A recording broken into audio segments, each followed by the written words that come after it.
What's up mga tol? Good afternoon at mainit na yung panahon. Ito yung part 2 ng biyahe natin dito sa Ocampo, Marines Sur.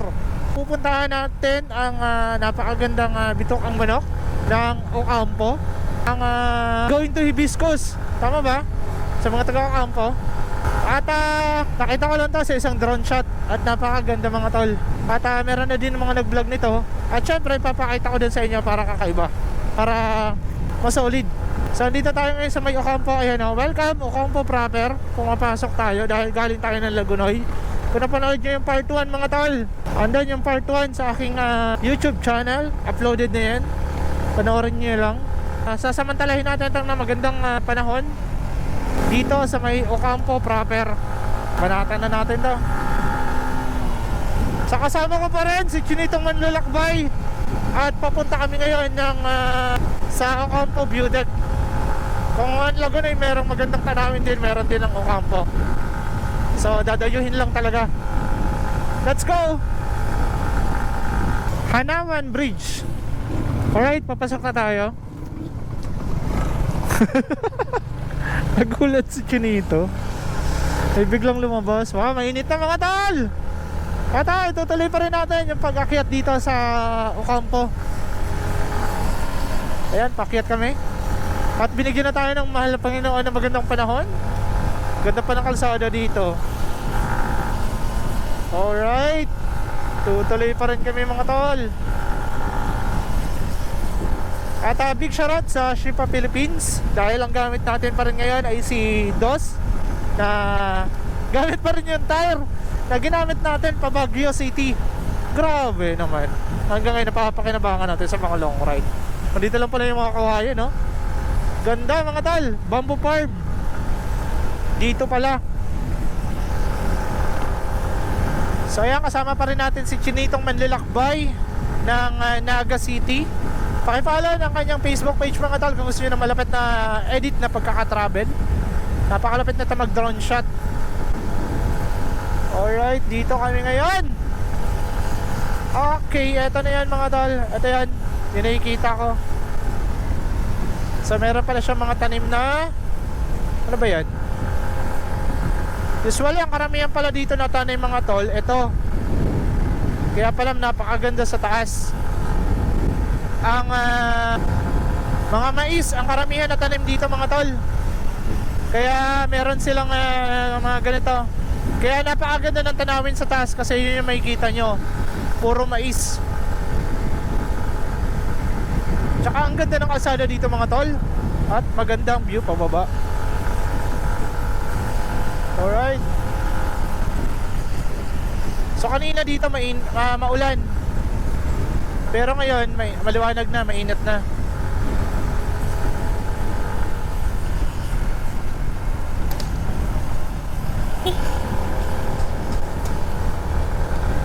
Ang ganda ng kalsada dito paakyat ha. Ano siya mga tol, espalto. Tsaka wala pa masyadong lubak. Kaya nga lang ito, ang tutulis ng kurbada. Tapos basa pa yung espalto. Pero dahil Shipa tire ang gamit natin, kapit na kapit yan.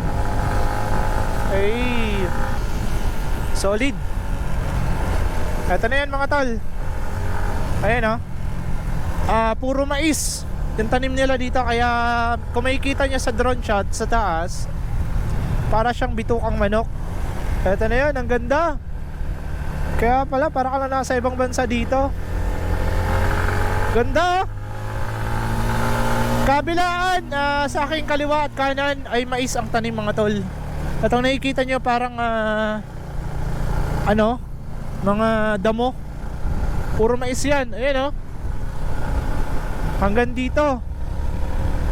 Parang nasa movie ng yung tawag ba na movie na Naligaw sa Kamaisan. Parang dito yon. Parang ganito lang. Kaya pag sumuot ka dyan di ka na makakabalik ng kung gaano yung kalayo. Kung sobrang layo yan, sobrang lawak, mahihirapan ka makabalik sa kung saan ka galing kung wala kang iniwang bakas. So yun na yun pala mga tol. Ayan dami pa hanggat dito sa taas, marami.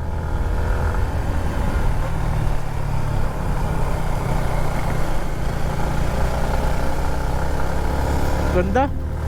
Kaya kung makikita nyo to sa taas mga tol, sa drone shots, para siyang bitukang manok ng Camarines Sur, Ocampo. Sarap dito pala mag-rides. Yan oh. Ganda par. Alright mga tol, naloba tayo. At inan ko lang uli. Hey! Ay, ang ganda ng view mga tol, pababa. So dito din yung papuntang Hibiscus. Kabayo ko. Hihirapan ako magsalita tuloy. Ayan ah. Ganda mga tol, kahit sa taas ako natatanong ko yung kalsada. So kurbadahan.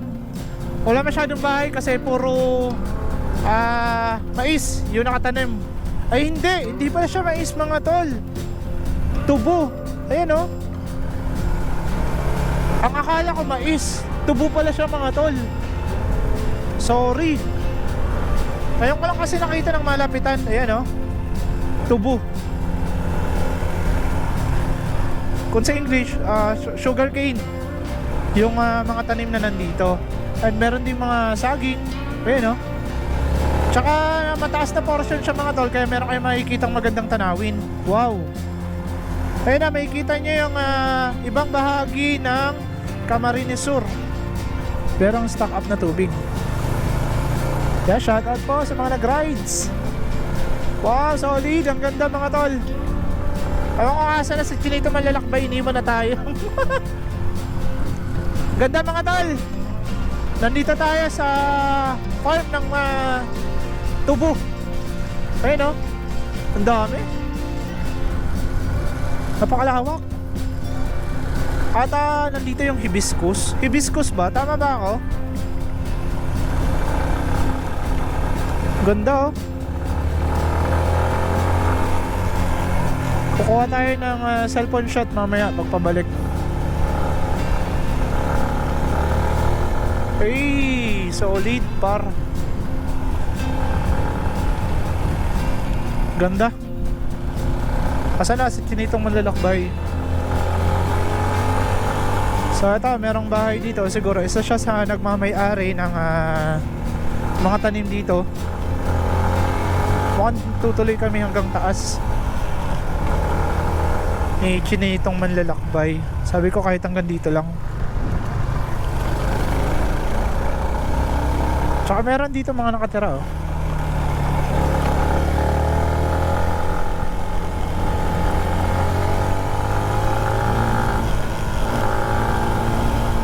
Hey, asa na siya?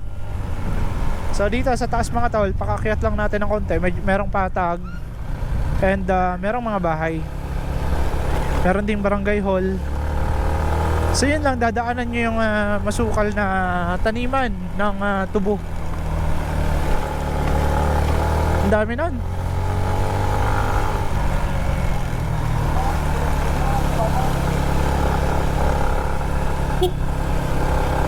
Diretso tayo. Diretso daw eh. So magsa-cellphone shot ako pabalik kasi mukhang maganda. I love Villa Atara Resort. Merong resort dito mga tol. And continuous yung record ng ating GoPro. Dahil gusto ko ipakita sa inyo yung ganda ng kalsada din paakyat dito. And yung view. So as of now kasi wala pa tayo nakikita magandang view sa likuran ko kasi paakyat pa tayo. Pero pabalik maganda mga tol kasi tanaw nyo yung lawak ng Camarines Sur. Yung land area din na meron sila. At dito marami kayo makikitang nagtitinda ng mga pagkain. Ayan mga linoto. Kita man nila. Ang simple na pamumuhay nila dito. Siguro ito yung babalikan ko na kasama ko si Jeff. Dadalhin ko dito. And dediretso din kami dito sa Hibiscus. Wow, solid, ang ganda pala mga tol. And time check, mag alas 4 na. Alas 3, magagabihan na ako gawa ng kakaulan. Napakaganda pala dito mga tol. Pag rasay kang daga, mag-ingat. Ibig sabihin nun mga tol, mag-ingat tayo sa pagbagsak ng lupa. So ibig sabihin itong lugar na to ay landslide prone area. Wow, ganda mga tol. Para siyang mini Tagaytay talaga ng ano, Kamsur. And merong mga nagtitinda ng gulay. Ayun o, gulay, prutas.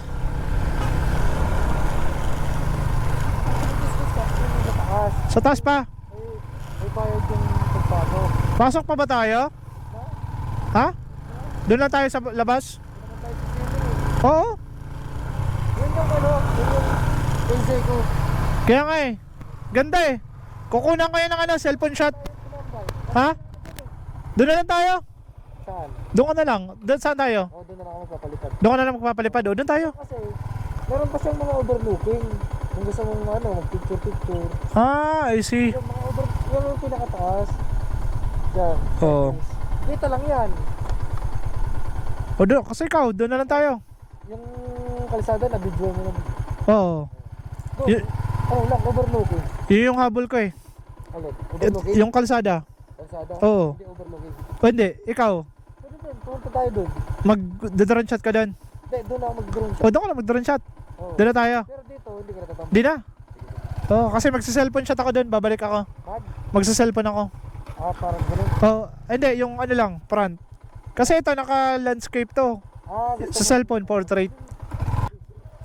Businahan mo lang kung saan tayo titigil.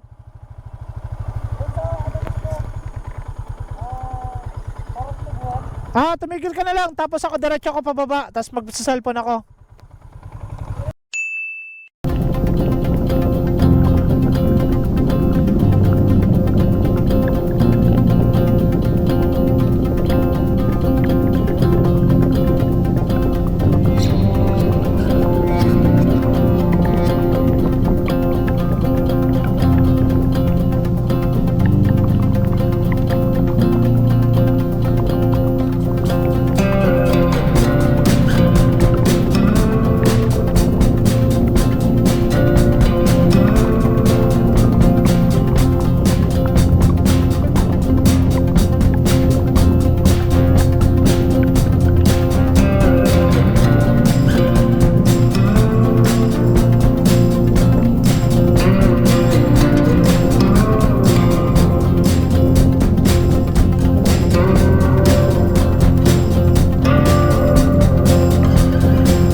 So alright mga tol, take up na kami dito ni Chinitong Manlalakbay. Eto, pababa na kami. At paalam na kami sa mga bata. Mauna na kami.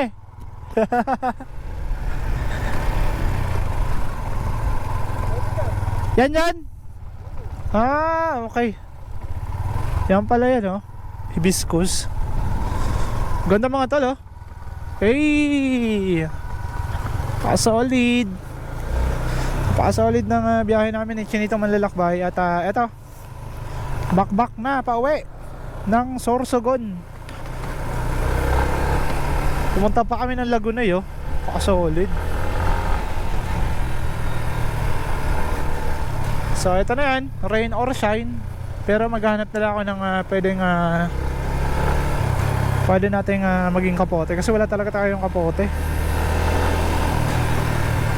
Ganda dito mga tol. Puntahan nyo to dito sa may Ocampo, Camarines Sur. Ano, rinig na rinig nyo yung motor na papunta dito. Kasi nandyan lang sa baba, kalsada na naman. Kung makikita nyo sa drone shot ni Chinitong Manlalakbay, ay napaka-solid talaga.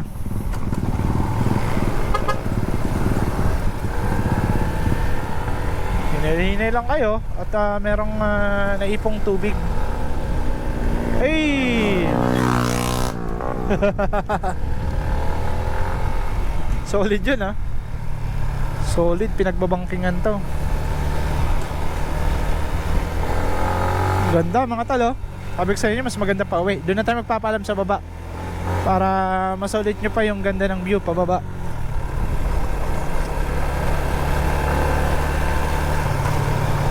Alright. So di na kami dumiretso ng Hibiscus. Gawa ng mga ulan kanina. Ganda oh.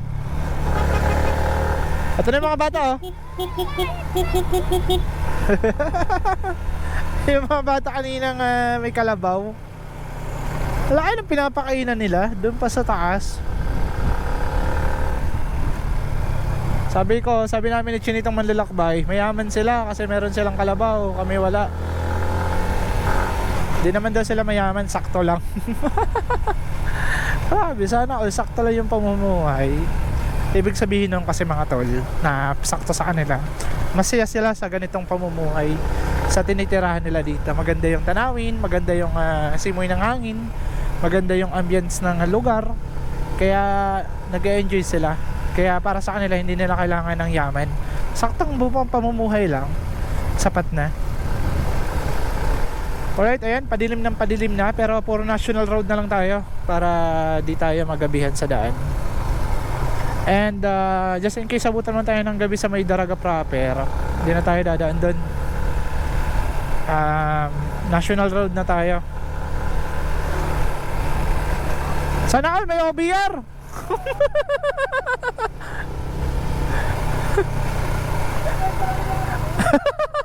Kapit pa sa leeg para hindi makawala eh. Gagi. Ba't lagi kayo karamihan ng mga ganong nag-OBR sa leeg yung hawak? Takot na takot kayong iwan ng mga jowa nyo ha. Pero sakto lang ba? Sa bewang, pwede naman sa bewang. Masyadong nakakaano naman kayo na wala kaming OBR na pinapakita nyo sa amin na meron kayong OBR. Hey, alright. So, dito na, pababa na kami mga tawal at pabalik na din ako ng Sorsogon. Si Chinitong Manlalakbay dito na din sa Kamsor. Uwi na din siya ng Naga. So, doon tayong papalan sa National Road para solid. Hey!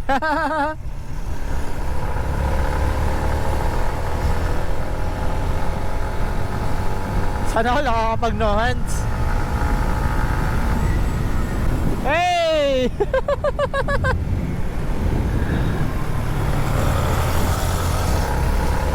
Enjoy na enjoy oh. Chinitong Manlalakbay pababa. Sarap naman kasi ng view. Solid par.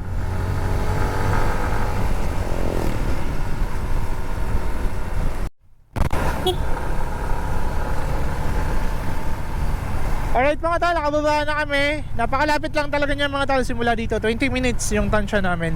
Di na ka naman nakapag-google kasi dar-diretso din naman. Simula dito, sa crossing na papasukan nyo. Alright, palabas na kami. At isa naman to sa napaka-solid na experience. Dito sa Camarines Sur ang biyahe natin. At sarap magmotor dito mga tol. At sarap ang sarap ikutin ng Camarines Sur. Marami pa sila magagandang tanawin at magagandang lugar ang pwede puntahan ng nakamotor. So maraming salamat sa panonood nyo at maraming salamat kay Chinitong Manlalakbay dahil kasama natin siya dito sa rides na to. And dito nagtatapos itong episode natin dito sa Camarines Sur, ang mga biyahe natin. At subukan natin sa ibang lugar naman. Pwedeng ihabol natin yung Seroma. Umaga siguro ako aalis. Magsa-Seroma pa rin tayo kasi isa sa pinakamagandang lugar din dito na matatagpuan sa Camarines Sur, ang Seroma, ang Malabatanes view ng Camarines Sur.